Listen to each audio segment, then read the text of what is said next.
Good morning everyone. मैं हूं CA Nisha Sharma और आ गई हूं एक बार फिर से अकाउंटिंग एंट्री की न्यू क्लास लेकर। होप करती हूं प्रीवियस वीडियोस आपके लिए यूजफुल रही होंगी और आपने बहुत कुछ सीखा भी होगा। आज की हमारी क्लास जो है उसमें हम एक ऐसी एंट्री सीखेंगे जिसमें हमारे 3 से 4 कंसेप्ट होंगे क्लियर। तो आज की क्लास बहुत ही मज़ेदार होने वाली है, इसको मिस मत कीजिएगा। सेकेंडली, आप कोई भी पोर्शन स्किप मत कीजिएगा। क्यों? क्योंकि अगर आप स्किप करेंगे तो फर्स्ट वाला पोर्शन अगर आपको क्लियर हो गया है, बीच में से एक कंसेप्ट मिस हो जाएगा और लास्ट वाला समझ में नहीं आएगा। तो चलिए आज की क्लास शुरू करते हैं इसी के साथ। Let's start. आज की जो हमारी क्लास है वो किसके बारे में है? अभी तक हमने क्या पढ़ा है कि हमारा purchase, sales, capital, drawings, expenses, incomes, अभी तक हमने ABC ऑफ अकाउंटिंग सीख ली है। जैसे बच्चा नर्सरी में जाता है ना, तो उसको टीचर्स पहले हाथ पकड़ के ABC बनाना सिखाती हैं, फिर कर्सिवली शुरू हो जाता है। ऐसे ही हमारी क्लास धीरे धीरे बढ़ रही है कर्सिव राइटिंग की तरफ। ठीक है, तो कैसे शुरू करेंगे हम? जो आज की हमारी क्लास है वो 4 से 5 कंसेप्ट्स को एक ही एंट्रीज में क्लियर करवाएगी। ठीक है, तो आज का जो हमारा टॉपिक है वो है परचेज रिटर्न, है ना, और इसको हम कहते हैं return outward. Purchase return, return outward, as it is clear from the name itself कि अगर आपने फर्म में परचेजेस करी हैं तो फर्म में से कभी कभार ऐसा हो सकता है कि नहीं आई, हमें चीजें पसंद आई तो हमने वापस भी तो करनी है। मार्केट पे जाते हैं, कपड़े लेके आते हैं, कुछ कपड़े नहीं भी पसंद आते, वापस भी तो करने हैं ना, उसको कंसिडर किया जाता है परचेज रिटर्न। ठीक है, तो आज की एंट्री क्या है? Purchase return. सबसे पहली चीज देखिए, हम परचेज रिटर्न को कैसे कंसिडर करेंगे? हमारी एंट्री क्या थी? Purchased goods of rupees 80,000 from परम। देखिए, हमने 80,000 की गुड्स परचेज की हैं परम से। अब ये तो अब तक की क्लासेस में हम पढ़ते आए हैं। सबसे इजी फंडा क्या अप्लाई करेंगे? गुड्स परचेज की हैं, रियल अकाउंट है, इंक्रीज इन एसेट्स है, तो क्या होगा rule? Debit what comes in. ठीक है, एंड हमने 80,000 की गुड्स किससे परचेज की है? परम से। परम हमारा क्या है? क्रेडिटर, क्योंकि नोवेयर इज मेंशन्ड कि हमने गुड्स कैश में परचेज की है, तो हम क्या मानेंगे? गुड्स परचेज हुई है क्रेडिट पे। ठीक है, तो by applying the rule debit what comes in, and personal account का क्या रूल होता है? Credit the giver. हो गया ना, बहुत easy. Debit what comes in and credit the giver.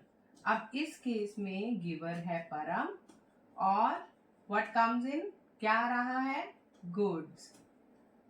तो डेबिट किसको करेंगे? परचेजेस को। क्यों? क्योंकि गुड्स को हम डेबिट नहीं करते हैं। तो देखिए, हमारी जर्नल एंट्री क्या बन जाएगी? मेरे साथ रिपीट कीजिए। Debit what comes in, what is coming in the firm, what is coming in the business? Purchases account debit with how much amount? 80,000. Clear? To परम अकाउंट। परम हमारा क्रेडिटर है, तो हमने परम को 80,000 रुपीज पे करने हैं।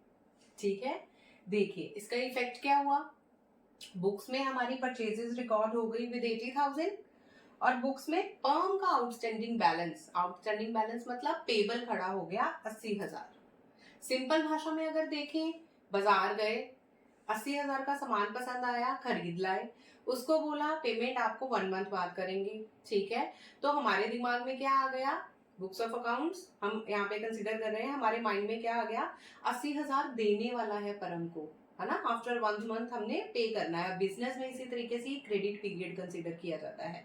जब भी आप अपने सप्लायर से कोई भी अमाउंट चीज खरीदते हैं तो वो क्रेडिट पीरियड में फॉल करता है। उसकी जो क्रेडिट पॉलिसी होगी 45 डेज, 30 डेज, 1 मंथ, जितनी भी क्रेडिट पॉलिसी वो आपको देगा उस मंथ के बाद, उस पीरियड के बाद आपने पेमेंट करनी होती है। लेकिन टिल देन आपने अपने बुक्स ऑफ अकाउंट्स में एंट्री रिकॉर्ड करके रखनी है, क्योंकि ये एक एंट्री तो होगी नहीं, इंडिविजुअल एंट्री तो होगी नहीं।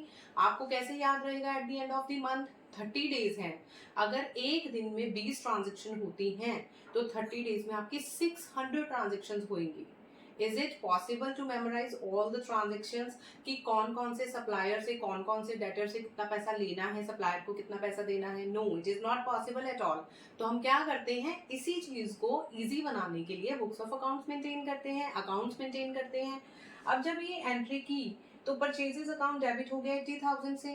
इट मीन्स कि हमारी फर्म में गुड्स आई हैं 80,000 की, ठीक है। क्रेडिट द गिवर, फर्म हमारा सप्लायर है परम, तो सप्लायर का आउटस्टैंडिंग जो बैलेंस हो गया वो बुक्स में खड़ा हो गया कि हमने उसको 80,000 पे करने हैं, है ना, to be paid in future. यहां तक क्लियर है? अब देखिए परचेज रिटर्न कैसे वर्क करेगा। हमें गुड्स पसंद नहीं है ना, कुछ चीजें डिफेक्टिव निकली, हमारे पैरामीटर के अकॉर्डिंगली नहीं है, तो हमने वो गुड्स रिटर्न भी करनी है। तो देखिए अब ये एंट्री कैसे वर्क करेगी। Goods amounting to rupees 9,000 has been returned to Param। जो हमने 80,000 की गुड्स खरीदी थी उसमें से 9,000 की गुड्स हमने परम को रिटर्न कर दी है, ठीक है। अब देखिए अब इसका इफेक्ट क्या आएगा। जब हम फर्म में गुड्स लेके आए थे तो goods comes in, increase in asset हुआ था, तो हमने डेबिट किया था। आया दिमाग में, दिमाग की बत्ती जगी। क्या होगा, परचेज रिटर्न की हैं तो बिजनेस में से चीजें, मटेरियल, गुड्स, एसेट्स डिक्रीज हुई हैं। Credit word goes out. Very good. देखिए कितना इजी है ना जनरल एंट्रीज को बनाना। Credit word goes out. What is going out of the firm? Goods. It means purchases would be credited. But इसमें हम परचेज अकाउंट को क्रेडिट नहीं करेंगे, ये बहुत ही ध्यान रखने योग्य बात है। इसमें क्रेडिट होगा purchase return account, return outward account, ठीक है। क्रेडिट वर्ड गोज आउट, ठीक हो गया। परम here is a receiver of the goods, debit the receiver। परम पर्सनल अकाउंट है, डेबिट द रिसीवर। डेबिट किसको करेंगे? परम। अब देखिए इसमें अमाउंट क्या होगा, जितने की चीजें आपने रिटर्न की हैं, जितने की गुड्स आपने वापस करी हैं, उतने से ये अकाउंट रिस्पेक्टिवली डेबिट और क्रेडिट हो जाएंगे। इजी है ना फंडा। चलिए अब जल्दी से जर्नल एंट्री क्रिएट करते हैं। तो इसकी एंट्री आप लोग मेरे साथ रिपीट कीजिए, क्या होगी। परम अकाउंट डेबिट हो जाएगा विद 9,000 एंड रिटर्न आउटवर्ड, जिसको हम कहते हैं परचेज रिटर्न अकाउंट, हो जाएगा क्रेडिट। आप इसकी जगह रिटर्न आउटवर्ड भी लिख सकते हैं विद 9,000। है ना इजी, ठीक है। अब हम इसका इफेक्ट भी देख लेते हैं। यहां तक आपको सब क्लियर है? इसका इफेक्ट क्या आएगा, देखिए परचेजेस अकाउंट डेबिट हुआ था 80,000 से, ठीक है। परम 80,000 से। जब हम बिजनेस में चीजें खरीद के लाए, एसेट साइड 80,000 से बढ़ गई क्योंकि इंक्रीज इन एसेट्स हुई हैं जब हमने परचेज की। लाइबिलिटी साइड, क्योंकि creditor is a liability, creditor को पैसे देने हैं। तो हमारी प्रीवियस वीडियो में हमने क्या डिस्कस किया था, अगर आपने मेरी वीडियोस को बड़े ध्यान से देखा होगा, whatever you need to pay in the future to someone, that would be considered or fall under the liability, ठीक है।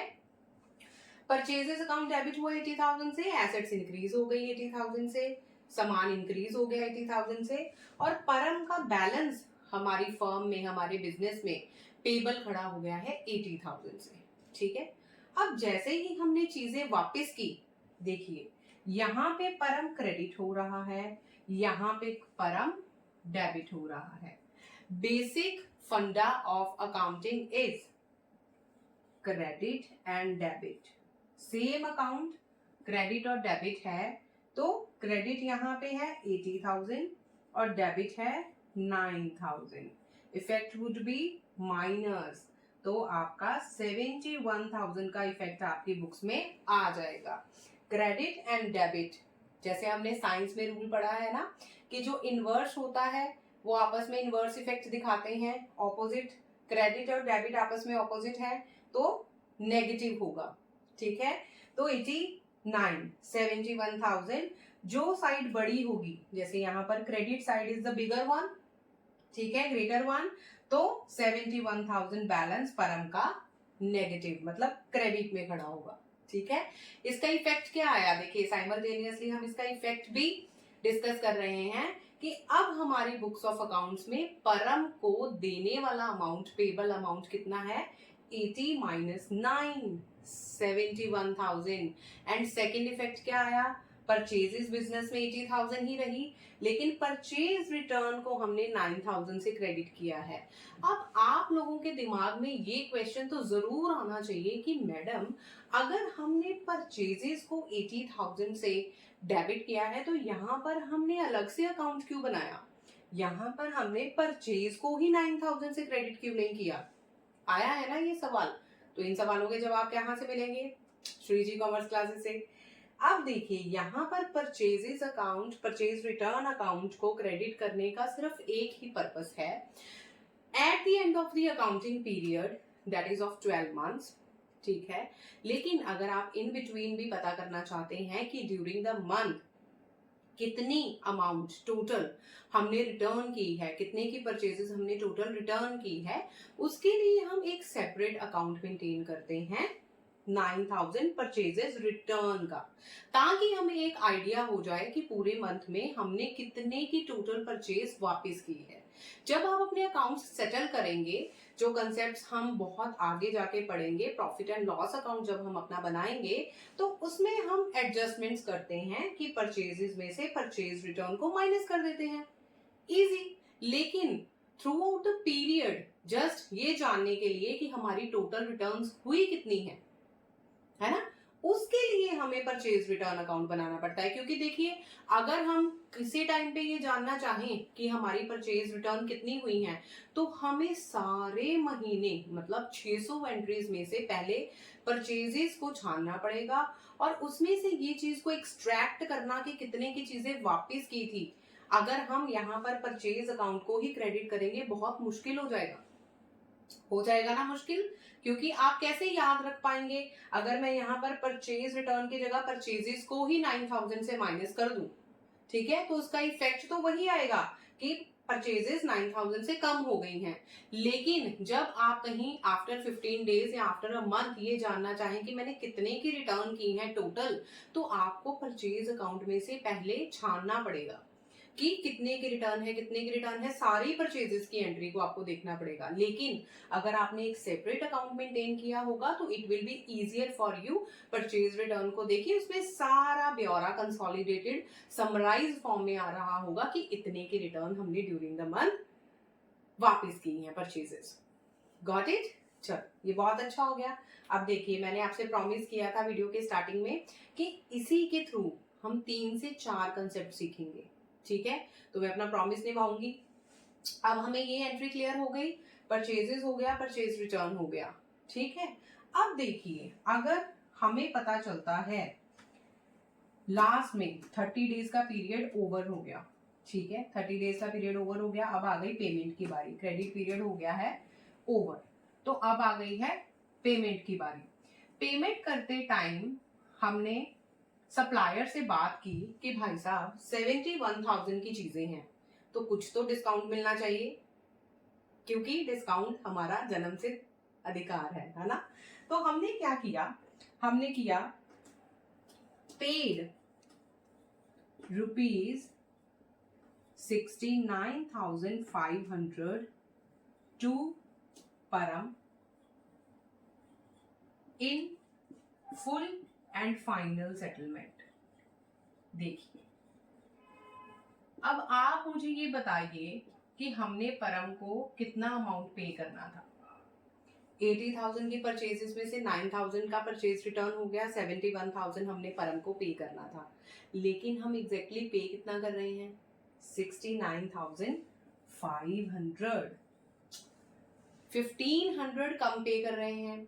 और जब भी अकाउंटिंग एंट्री में ये वर्ड लिखा आ जाए, शॉर्टकट मेथड, मैं आपको कीवर्ड बता रही हूँ, tricks, in full and final settlement, इसका मतलब क्या है कि इसके बाद 69,500 के बाद एक भी पैसा हम परम को पे नहीं करेंगे in respect of these purchases.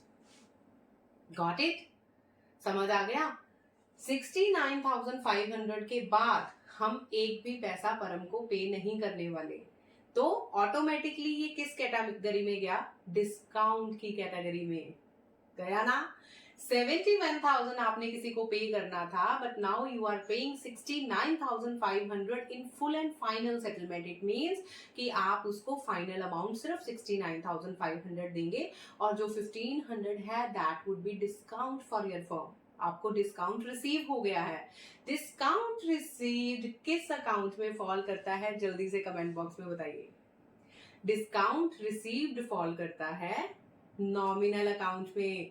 Credit all income and gains, आपकी जो इनकम है, जो आपके गेन्स हैं, that is increasing by discount received.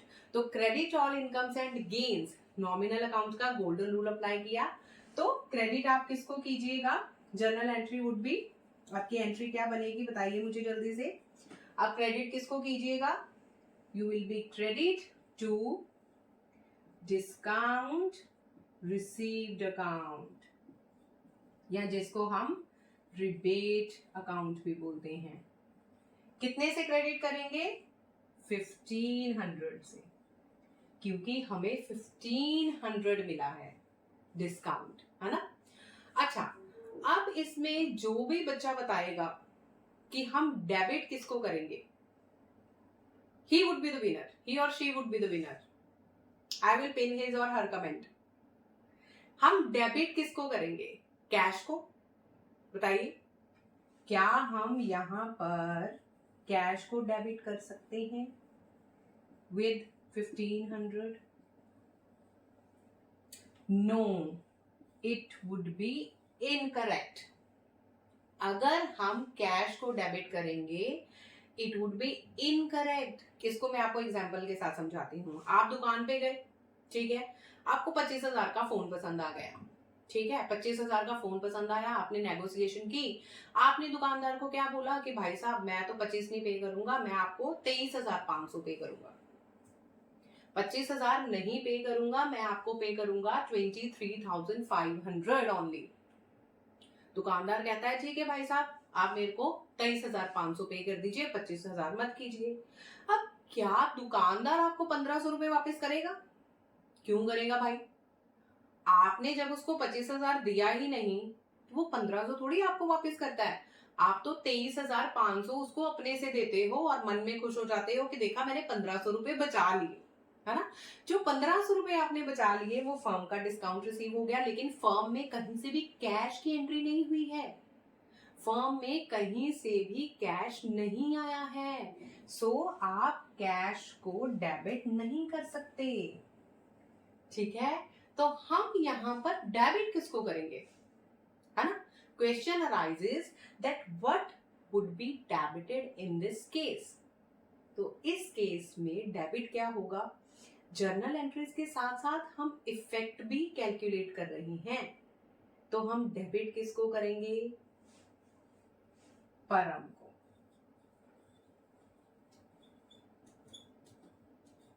परम account debited to discount received account, ठीक है। अब इसमें आप मेरे को ये बताइए कि हमने परम अकाउंट को डेबिट क्यों किया है। बताइए बताइए कि हमने परम अकाउंट को डेबिट क्यों किया है। हमने परम अकाउंट को डेबिट इसलिए किया है, उसके लिए मुझे थोड़ा सा ये स्पेस चाहिए होगा ताकि मैं आपको क्लियर कर पाऊं कि हमने परम अकाउंट को ही आखिर डेबिट क्यों किया।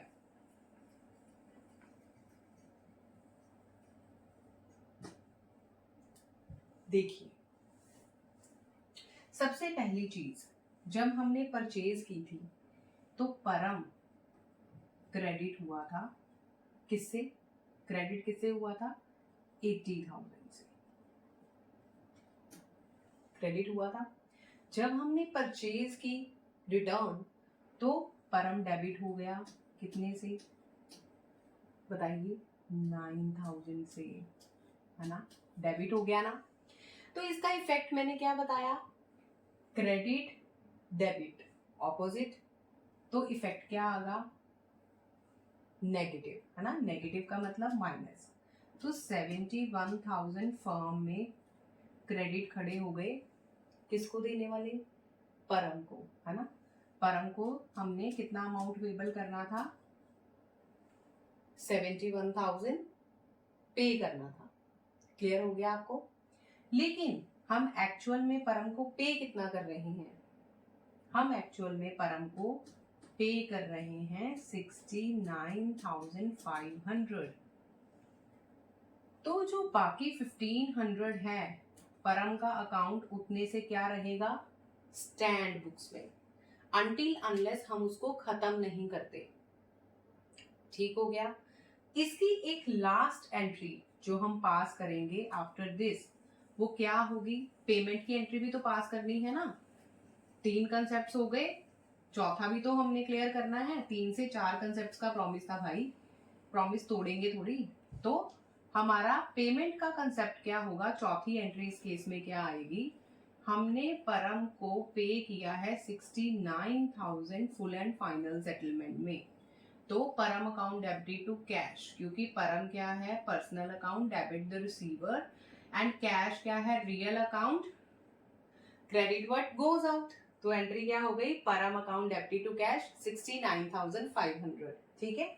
अब इस तरीके से अगर हम देखें तो क्रेडिट था हमारे बुक्स ऑफ अकाउंट्स में परम का 71,000। अब परम डेबिट हो गया बुक्स में 69,500 से, डेबिट हो गया। क्रेडिट और डेबिट अगेन ऑपोजिट है, इफेक्ट क्या आएगा? माइनस। 1,500 अभी भी परम को देने वाले खड़े हैं। क्यों? क्योंकि अभी मैंने थोड़ी देर पहले आपको बताया which is greater side? 71,000 is the greater side. So Param का क्रेडिट बैलेंस किताबों में खड़ा है। परम का क्रेडिट बैलेंस 1,500 अभी भी बुक्स में खड़ा है।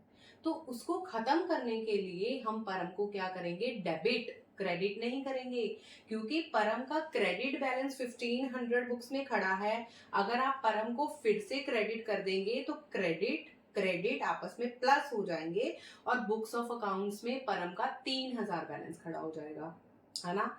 तो इसको खत्म करने के लिए, इस बैलेंस को 1,500 को खत्म करने के लिए हमें परम को डेबिट करना पड़ेगा, क्योंकि जो परम का किताबों में क्रेडिट और डेबिट का नेगेटिव परम क्रेडिट खड़ा है वो सेटल हो जाए, है ना?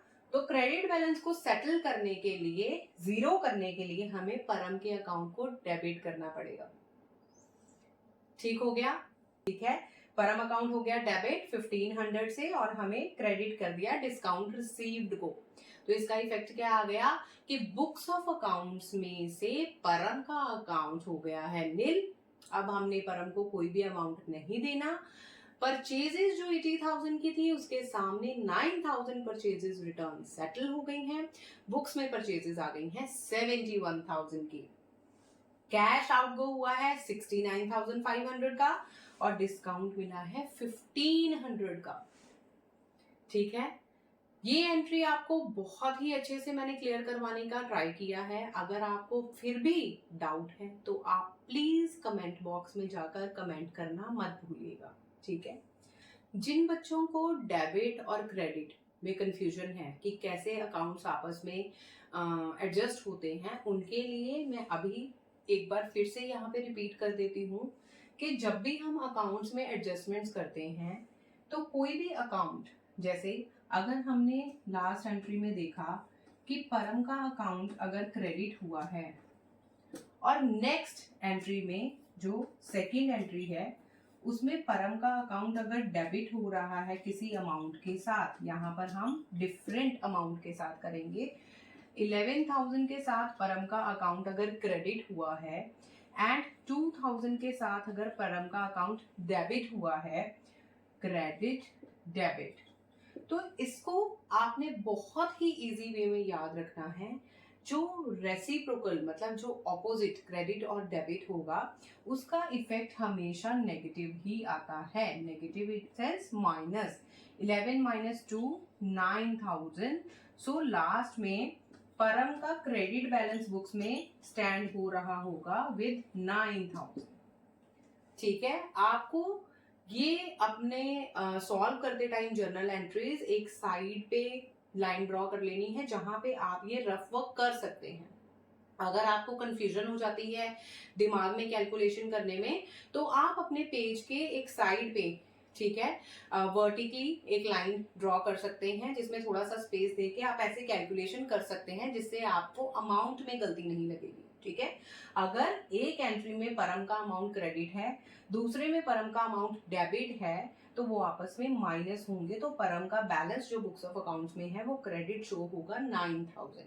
ठीक है, अब मान लीजिए डिस्काउंट के केस में, फुल एंड फाइनल सेटलमेंट के केस में आप चाहते हैं कि परम का अकाउंट खत्म करना है, परम का अकाउंट नील करना है ना। बुक्स ऑफ अकाउंट्स में जो परम का आउटस्टैंडिंग बैलेंस है वो नील करना है ताकि किताबों में कहीं पे भी ये ना शो हो कि हमने अभी परम को बैलेंस पे करना है ना। तो आपको दिमाग में क्या सोचना पड़ेगा कि जिस साइड पे परम का अकाउंट बैलेंस स्टैंड है, जैसे यहाँ पे अगर क्रेडिट पे स्टैंड है तो आपको उसका बैलेंस नलीफाई करने के लिए, अनल करने के लिए उसका उल्टा करना है, उसको डेबिट करना है। ठीक हो गया। 9,000 अगर परम का क्रेडिट बैलेंस खड़ा है, आप बुक्स में से उसका अकाउंट सेटल करना चाहते हैं, ट्रांजैक्शन आपको दे दी गई है कि आपने जो पेमेंट की है that is in full and final settlement, इसके बाद आप कुछ नहीं पे कर देंगे, तो आपको डिस्काउंट की एंट्री पास करके परम के अकाउंट को डेबिट कर देना है। कितने अमाउंट से? जितने अमाउंट से आपको डिस्काउंट रिसीव हुआ है, जितना अमाउंट आपने कम पे किया है।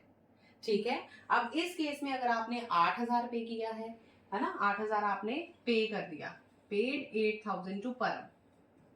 मैंने आपको शॉर्ट अमाउंट, कम अमाउंट के साथ समझाने की कोशिश की है ताकि आप कंफ्यूज ना हो, जो हमने पिछली एंट्रीज पढ़ी हैं और जो हम इस डेबिट क्रेडिट के कंसेप्ट को समझ रहे हैं। 9,000 पेड 8,000 टू परम, है ना। 9,000 देने वाला था, 8,000 आपने दे दिया।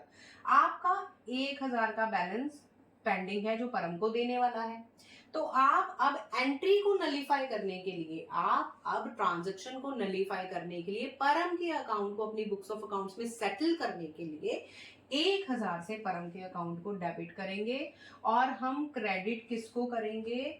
रिबेट या डिस्काउंट रिसीव्ड को। होप करती हूँ आपको ये एंट्री क्लियर हो गई होगी। ठीक है, so as I promised in the beginning of the video कि हम इस अकाउंटिंग एंट्री के जरिए 3 से 4 कंसेप्ट्स अपने क्लियर करेंगे, तो वो मैंने आपको क्लियर करवा दिए हैं। अगर आपको ये वीडियो अच्छी लगी है तो एज हमारी जो रिवायत चली आ रही है हर वीडियो के एंड में बोलना है कि मेरे चैनल को सब्सक्राइब जरूर कीजिए ताकि हम ऐसे ही अच्छी अच्छी वीडियोस के साथ हाजिर हो सकें, आपके कंसेप्ट्स क्लियर कर सकें, आपके बेसिस को स्ट्रॉन्ग बना सकें। ज्ञान की बात तो रह गई, है ना। चलिए, आज की ज्ञान की बात है बच्चा लोग कि नेवर एवर गिव अप। कभी भी अपनी लाइफ में किसी भी सिचुएशन में गिव अप करने का मत सोचिएगा, क्योंकि हमें नहीं पता कि गॉड ने, भगवान ने जिस क्षण जिस मोमेंट हमने अपने दिमाग में ये डिटर्मिन या निश्चय कर लिया कि नहीं, बहुत ट्राई कर लिया है, गिव अप कर देता हूँ या कर देती हूँ, उसी क्षण से आगे एक कदम बढ़ाने पर हमें हमारी मंजिल मिल सकती है। सो हमेशा ट्राई करते रहिए, कंसिस्टेंट रहिए, डिटर्मिन्ड रहिए, लेकिन गिव अप मत कीजिएगा। इसी के साथ ये वीडियो वाइंड अप करते हैं। अभी मिलेंगे आपको कल नई वीडियो के साथ। Thank you so much for watching my video and have a nice day.